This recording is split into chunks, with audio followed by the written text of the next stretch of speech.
The book of love is long and boring. No one can lift the damn thing. It's full of charts and facts and figures and instructions for dancing. But I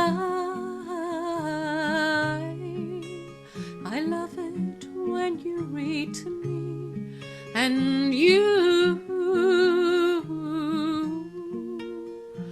can read me anything. The book of love has music in it. In fact, that's where music comes from. Some of it's just transcendental, some of it's just really dumb. But I love it when you sing to me, and you can sing me anything. The book of love is long and boring and written very long ago. It's full of flowers and heart-shaped boxes and things we're all too young to know. But I love it when you give me things, and you ought to give me wedding rings. And I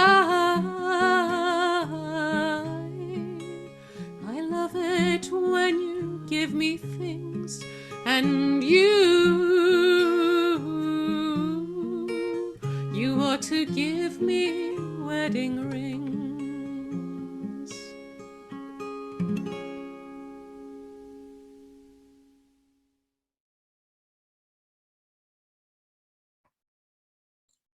We come together this morning from many different experiences and backgrounds, but all of us share this in common.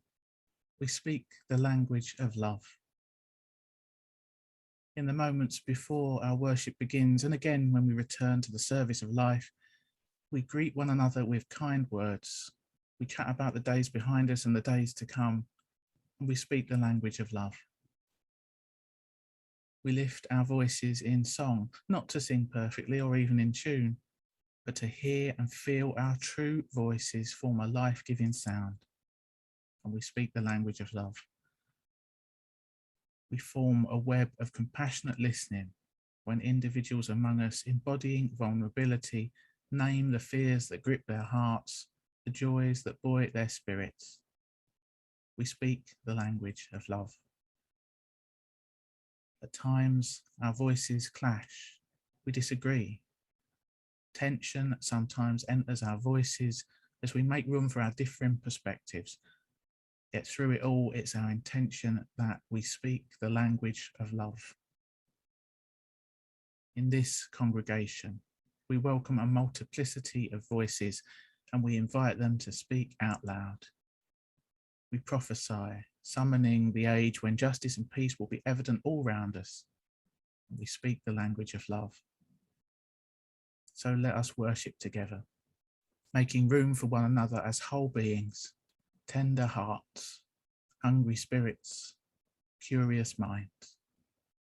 With our actions and our words, let us speak the language of love. These opening words by Unitarian Universalist Minister Erica Hewitt welcome all who have gathered here on Zoom this morning to take part in our Sunday service. Welcome to regular members of the congregation, to friends and visitors who are with us today, anyone who might be listening in via the podcast or watching on YouTube at a later date. For anyone who doesn't know me, my name's Jane Blackall and I'm Ministry Coordinator with Kensington Unitarians. If anyone's here for the first time today, welcome, especially glad to have you here. You might want to hang around afterwards for a chat or drop us an email to introduce yourself. Either way, I hope you find something of what you need in the gathering this morning. You might try coming to one of our small group gatherings to get to know people better. And to the regulars, thanks for all you do to welcome all who come. We all have a part to play in co-creating a sacred space and a sense of beloved community. We always say, feel free to do what you need to do to be comfortable. It's lovely to see your faces, but also fine to turn your camera off. There will be opportunities to join in as we go, but they're just invitations, not obligations. There's no compulsion. You can quietly lurk with our blessing. This morning's service of readings and music is titled Love is a Verb. Think of it as an early Valentine's service, perhaps. I'm not leading next Sunday, and it's not a topic that Sarah's particularly keen on. Today, we'll be considering the enormous subject of love through a very particular lens, thinking about love as an action, a thing that we must actively do, rather than a feeling that just comes upon us, comes and goes, over which we have no control. Before we go any further, though, I'm going to light our chalice as we do whenever we gather. It's a simple ritual that connects us with Unitarians and Unitarian Universalists the world over, which reminds us of the proudly progressive religious tradition of which this gathering is part.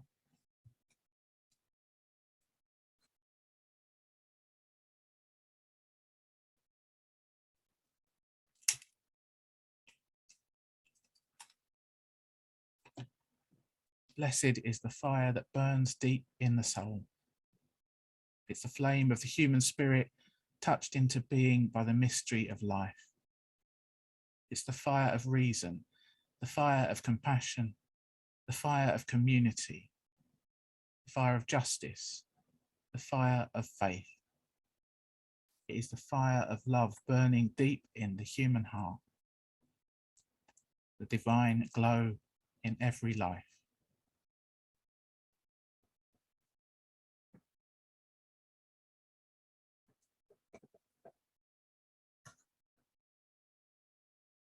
So let's take all those joys and concerns, spoken and unspoken, into a time of prayer and reflection now. You might want to shift your position for comfort. You might want to close your eyes or soften your gaze. It might be a posture that helps you to feel more prayerful. Whatever works for you, whatever helps you get into the right state of body and mind for us to pray together and to be fully present with ourselves, each other, and that which is both within us and beyond us.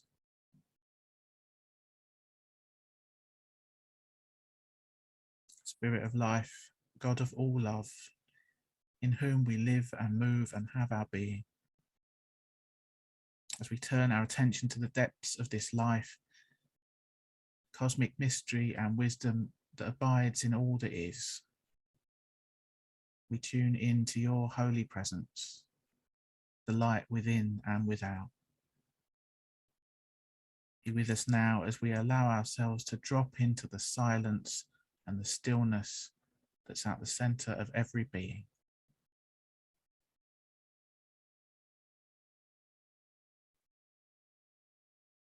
As people of faith, we seek to live in a spirit of love, a spirit of community, justice and peace. Yet in so many corners of the world, far and near, we see exploitation and coercion, divisiveness and hatred. We struggle to respond to the outer world and our inner dramas in ways that manifest love.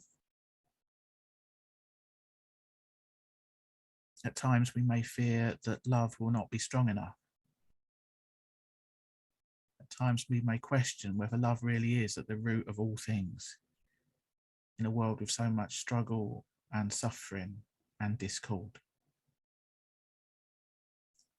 This is the mystery within which we live and die. These are the questions that haunt our days and nights. And yet we're not without hope. Our very struggles and our questions testify to our longing for peace and for love. In the stillness of our own heart, we read the imprint of love, the enduring light within.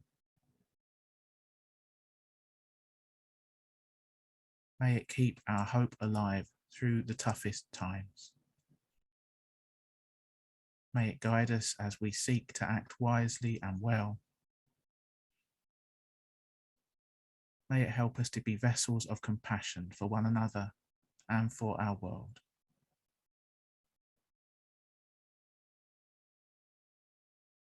And in a quiet moment or two now, let us each look back over the week just gone to take stock of it all.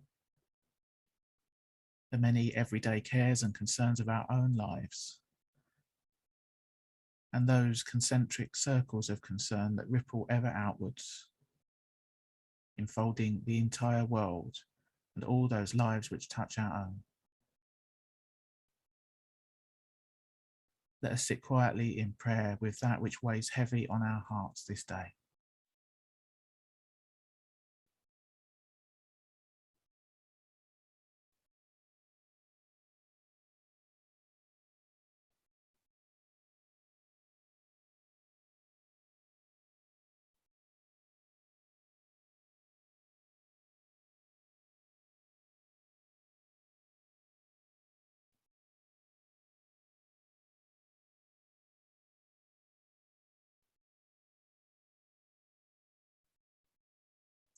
And let us also take a moment to notice all the good that has happened in this past week.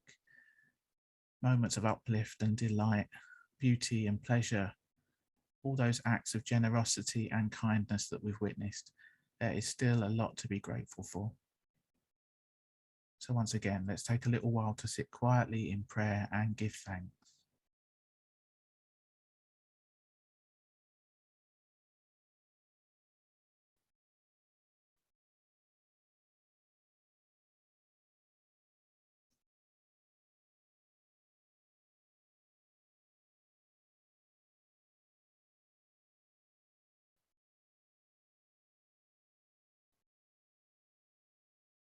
Spirit of life, God of all love, as this time of prayer comes to a close, we offer up our joys and our concerns, our beauty and our brokenness, and we call on you for insight, healing and renewal.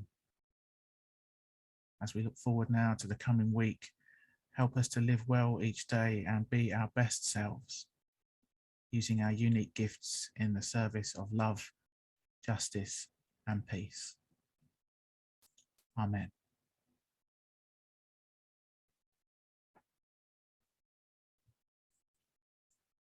Time for us to sing. Our first hymn is To Worship Rightly, an old favourite, a hymn which speaks of acts of love and care as the highest form of worship. This is a recording of our own congregation from a few years ago, so please do excuse any rustling or coughing that you hear. The words will be up on screen so you can sing along, but you might prefer just to listen. We'll do our best to make sure you all stay muted.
Looking for Love in All the Wrong Places by David S. Blanchard. Most of us look for love in only the most obvious places, and as a result, most of us come away disappointed. It's as if we're still at primary school, counting Valentines as a measure of what matters. The love that matters is not typically the subject of sonnets or love songs. There can be love in being told we are wrong. There can be love in sharing a regret. There can be love in asking for help. There can be love in communicating hurt. There can be love in telling hard truths. Most of us find it painful to live at this level of love, but it can be there, even in these most unlikely places. It isn't the kind of love we've been promised in the fairy tales of princes and fairy godmothers, but it is the kind experienced by frogs and dwarfs. It's a sort of love that can bring us closer to finding the missing pieces of ourselves that we need to make us whole. Some of the most loving things I've ever experienced, I haven't been ready for, wasn't looking for, and nearly didn't recognize. A few of them I didn't want, but all of them have changed me, transformed some part of me, filled in a place that I didn't even know was empty. When the Valentine has been tucked away in a drawer, the chocolates eaten, the flowers faded and gone, there will be other legacies of love that will last as long as we do, because they have brought us to know an element of life, part feeling, part idea, part mystery, that once known is ours to keep.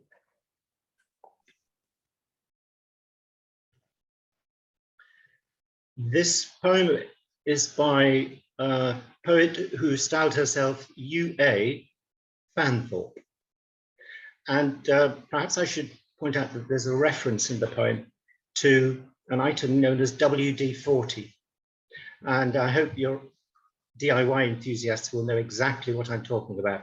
It's that juice which frees up all joints, not, alas, human joints, but metal hinges and the like. It's a magic thing.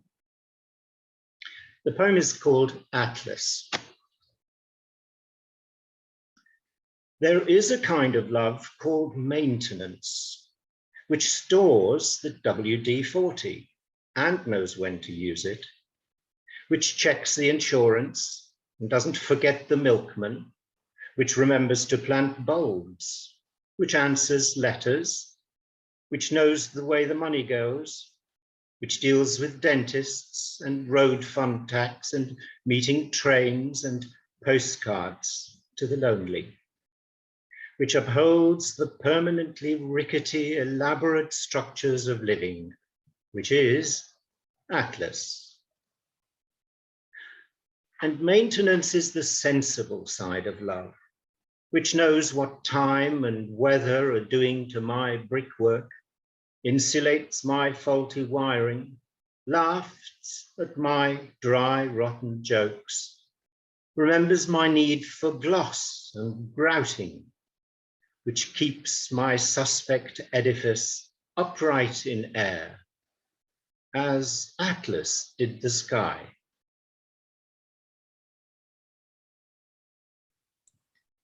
Thanks, Harold.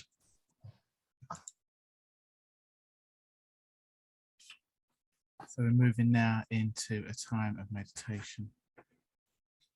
To take us into the stillness, I'm going to offer some words from the Unitarian Universalist minister, Sean Parker Dennison. His poem, To Invoke Love, speaks of love's many guises, all the different ways that love can show up in our lives, and also of love's power to disrupt and transform and to save. It asks what real love might actually require of us. This poem will be followed by a few minutes of shared stillness, during which we'll have our virtual chalice on the screen, and the silence will end with a gorgeous song, Teardrop, sung by Marilisa at my special request.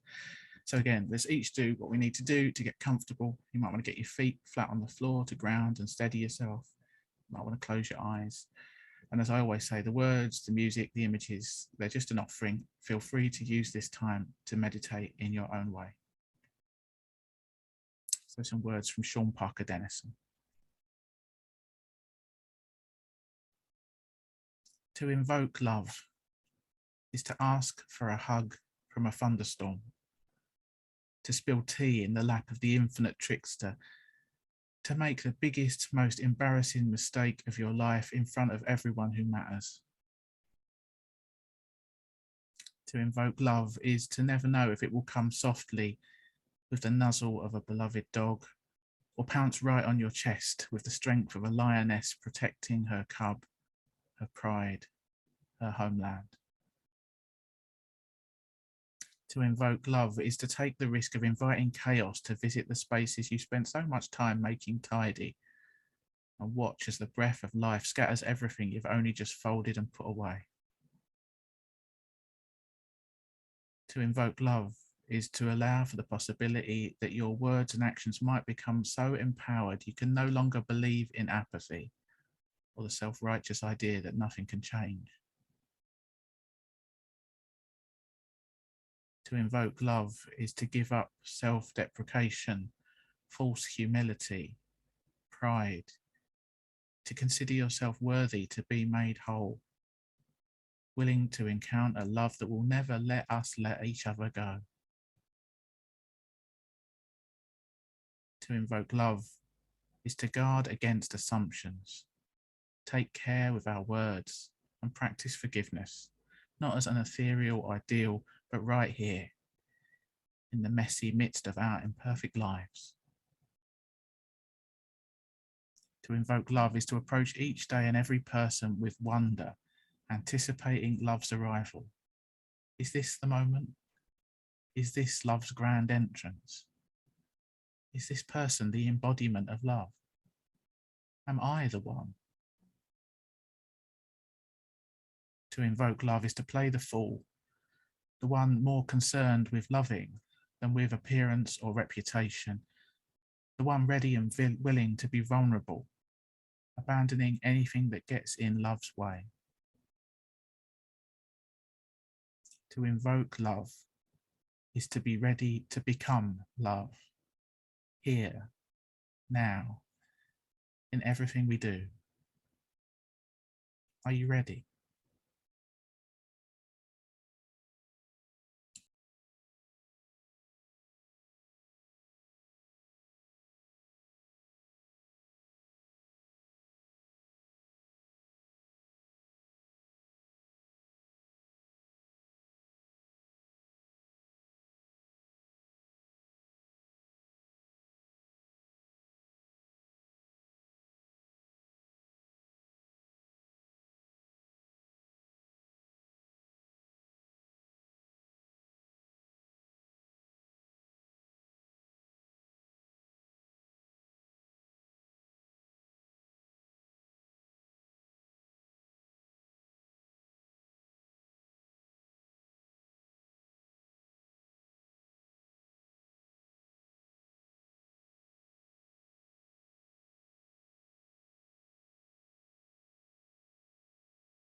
love is a doing word, fearless on my breath.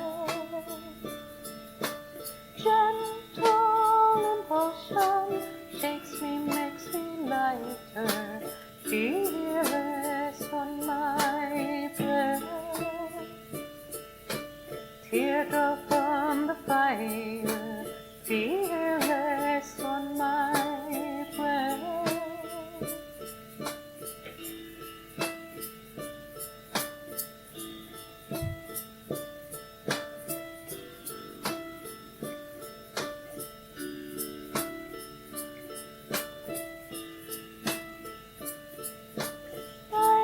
Light of the day, black flowers blossom, fearless on my breath. Black flowers blossom, fearless on my breath.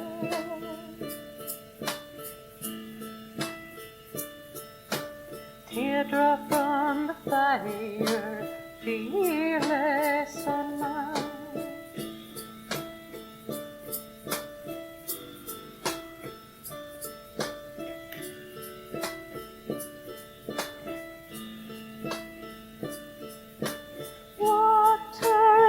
My eye, most faithful mirror, fearless on my breath.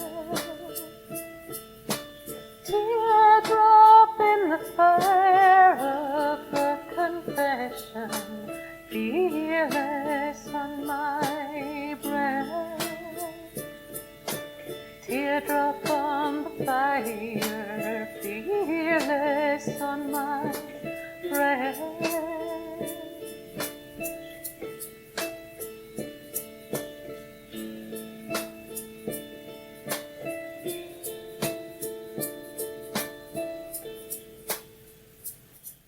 You're stumbling in the dark.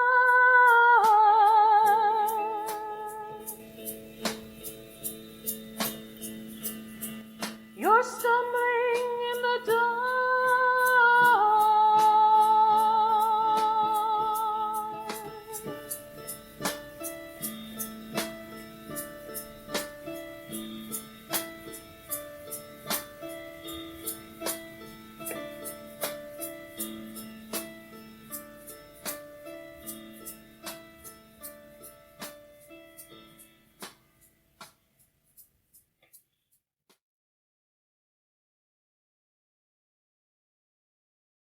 This reading is a bit longer than we're used to, about 6 minutes in total, but it really gets to the heart of the message of today's service. So it's worth settling in to listen to some real words of wisdom. This piece, Give Love Words, is an excerpt from the book All About Love by the influential African-American author, academic, feminist and activist Bell Hooks, who died quite recently in December 2021. She wrote, "Imagine how much easier it would be for us to learn how to love again if we began with a shared definition. The word love is most often defined as a noun. Yet all the more astute theorists of love acknowledge that we would all love better if we used it as a verb. I spent years searching for a meaningful definition of the word love and was deeply relieved when I found one in M. Scott Peck's classic self-help book, The Road Less Traveled, first published in 1978. He defines love as the will to extend oneself for the purpose of nurturing one's own or another's spiritual growth. Explaining further, he continues, love is as love does. Love is an act of will, namely, both an intention and an action. Will also implies choice. We do not have to love. We choose to love. Since the choice must be made to nurture growth, this definition counters the assumption that we love instinctually. To truly love, we must learn to mix various ingredients: care, affection, recognition, respect, commitment, and trust, as well as honest and open communication. Learning faulty definitions of love when we are young makes it difficult to be loving as we grow older. Most of us learn early on to think of love as a feeling. When we feel deeply drawn to someone, we cathect with them. That is, we invest feeling or emotion in them. That process of investment wherein a loved one becomes important to us is called cathexis. Peck emphasizes that most of us confuse cathecting with loving. We all know how often individuals feeling connected to someone insist that they love the other person, even if they are hurting or neglecting them. They insist that what they feel is love.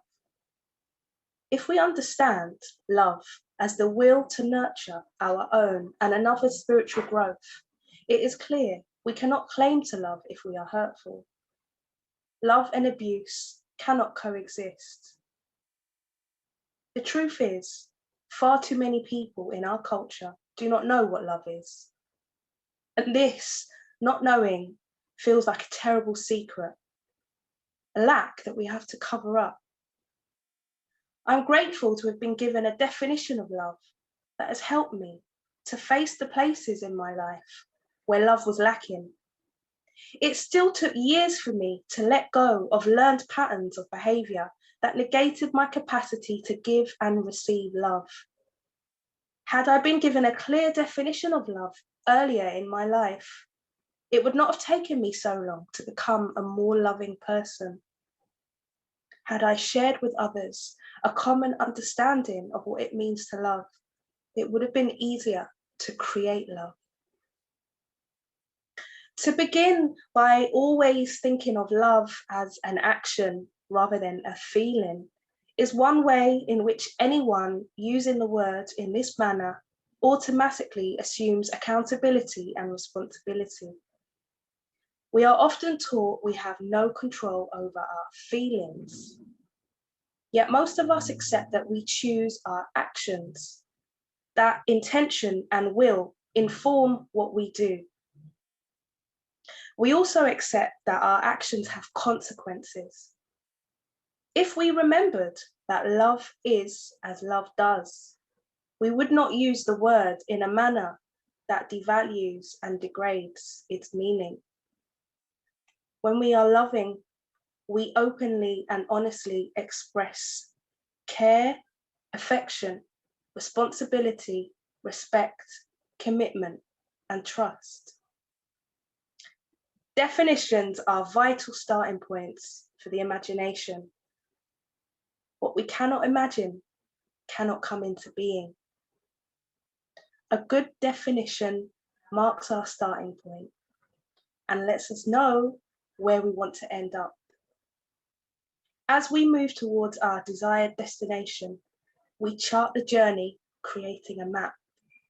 We need a map to guide us on our journey, starting with the place where we truly know what we mean when we speak of love. Thanks, Chloe. And that piece from Bell Hooks really is the centerpiece of today's service.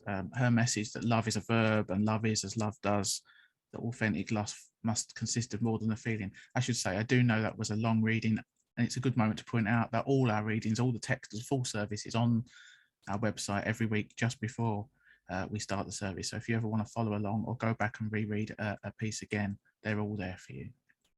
But that same thread that we heard from Bell Hooks, that runs through all of today's readings in a way. David Blanchard reminded us that the love that matters most probably isn't the sort that's celebrated in cheesy love songs. It's more the sort that UA Fanthorpe writes about, the love like maintenance through which we help each other to live and flourish, the sort of love that accompanies us to the hospital, that puts the bins out, that takes time to listen when we're having a hard time. That's the sort of love that's not confined to romantic relationships by no means, but it can be experienced in connection with family, with friends, with strangers, and let's not forget, in communities like this one. Got just one more reading for you now. We've had a lot of poems today, but it's not your usual love poetry. This is a piece by Unitarian Universalist minister Jess Reynolds.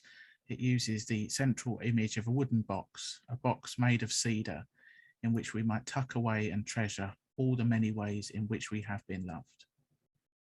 The Scent of Cedar by Jess Reynolds. A kindergartner gave me a flower last spring, pressing it into my hand as she wrapped one chubby arm around my leg and giggled into my thigh. I took the flower home and hung it to dry until the petals crinkled like newspaper, then tucked it into a cedar box with all the other ways I have been loved. My aunt's voice as she says, "Text me when you get home." The taut leash of a soft brown collie across the street who's never met me before but would like to. The smell of chili in the house I grew up in. My friend Evan writes me emails filled with exclamation points, 3 or 4 in the subject line alone, and invents nicknames for me from nonsense and mortar and rhyme. When my sister comes by, I make her tea and show her all the magazine articles my grandmother clipped for me, spilling from the box that won't latch for all it holds. I make her tea and join her in the dirt at the crossroads where she sits, waiting for a map or a compass or a sign.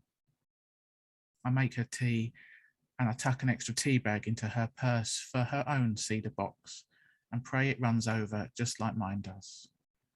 And when she leaves, I say, "Text me when you get home." The Scent of Cedar by Jess Reynolds. Time for one more hymn. There were lots of love hymns to choose from, but I'm going for another old favourite, Let Love Continue Long, performed by the Unitarian Music Society. As always, sing along or just listen as you prefer.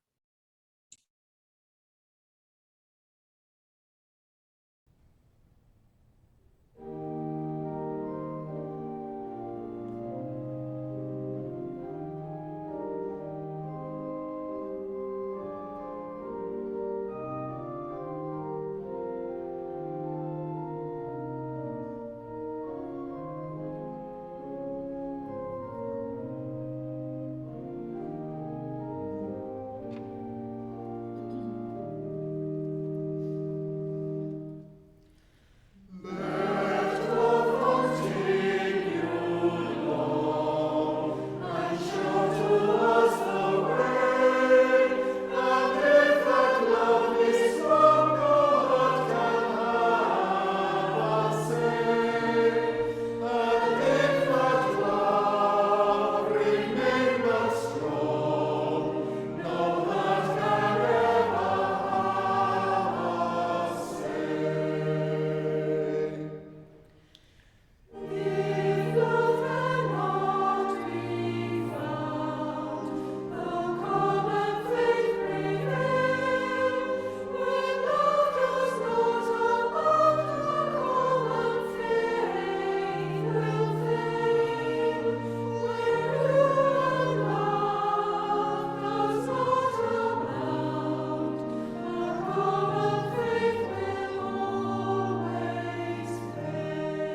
Time for a few announcements now. Thanks to Patricia and to Harold and to Chloe for our readings. Thanks to Marilisa for the music and to Maria for co-hosting. We'll have virtual coffee time after the service as usual, so you can stay and chat if you'd like. If that's not your thing, do get in touch via email to say hello or come along to some of our other events. If you can bear to hang around, we'd like to take a group photo after the closing music. Our online programme continues. We've got coffee morning as usual at 10:30 on Tuesday. There are still spaces left for Heart and Soul, our spiritual gathering. This week the theme is gentleness. It's tonight and Friday at 7. If you've never been before, still never too late to start. This congregation very much has a life beyond Sunday mornings. We do encourage you to keep in touch and support each other as best you can. Next Sunday morning, we're having a hybrid service, 10:30 as usual. You can join us in the building at Essex Church or on Zoom as usual, when Sarah Tinker will be back to lead our service. Configuration of the new sound system is turning into quite a saga. The technician will be back next Friday to finish the job, so please continue to pray, cross fingers, do whatever it takes in hope that we'll be running the new system next Sunday. Either way, we will be streaming from the church. After the service next week, there'll be another Getting to Know You walk, this time led by Patricia and David. That'll be about an hour and a half around Kensington Gardens with a chance for a cup of tea somewhere en route. This is intended as a relatively COVID-safe opportunity for outdoor socialising. It's a great way for newcomers to make connections in the congregation if that's something you'd like to do. Another thing to mention is that we've got a couple of district and national events coming back this next month or two, which you might be interested in. 19th and 20th of February, the district will be holding its annual Festival of Unitarians in the South East, better known as Fuse, still online this year. Most of the activities are on Saturday the 19th. There'll be guest speakers Alistair McIntosh and Jennifer Kavanagh speaking on spiritual topics and interesting sounding workshops from a selection of local Unitarians. Tickets are £25 for that all-day Saturday event, and details of how to book were in your Friday email.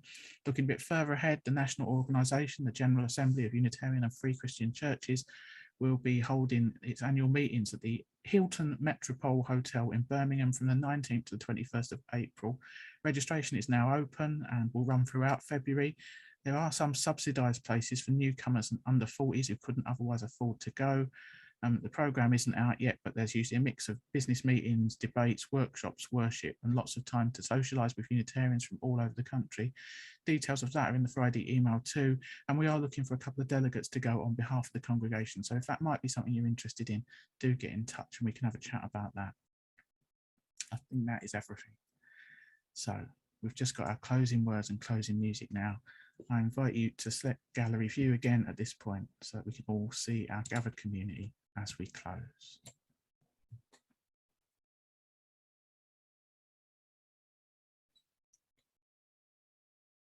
We leave this gathered community, but we don't leave behind our connection, our concerns, our care for each other.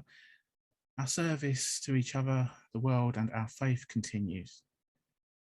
So until we are together again, be strong, be well, be true, be loving. For love is the spirit of this church. So may the lives we lead embody this spirit, and let us go forward in peace to meet the days to come. Amen.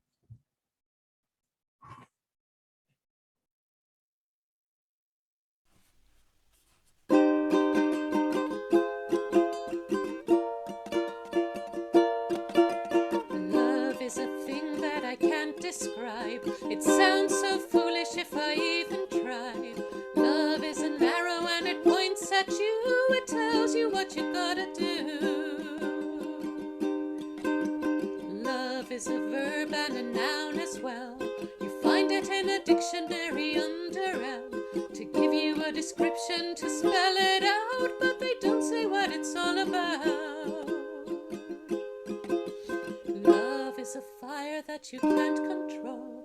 It burns in the middle and it leaves a hole. You can't fill it up and you don't know when it's gonna start to burn again. Love is a good way to lose a friend. It's a two-faced liar that you can't defend. Love is a virus that invades your heart. It starts to take it all apart.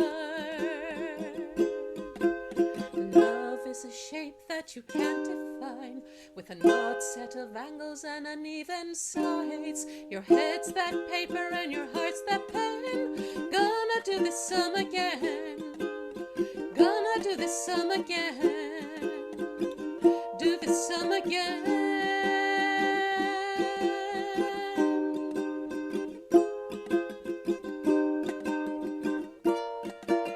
Love is a verb and a noun as well.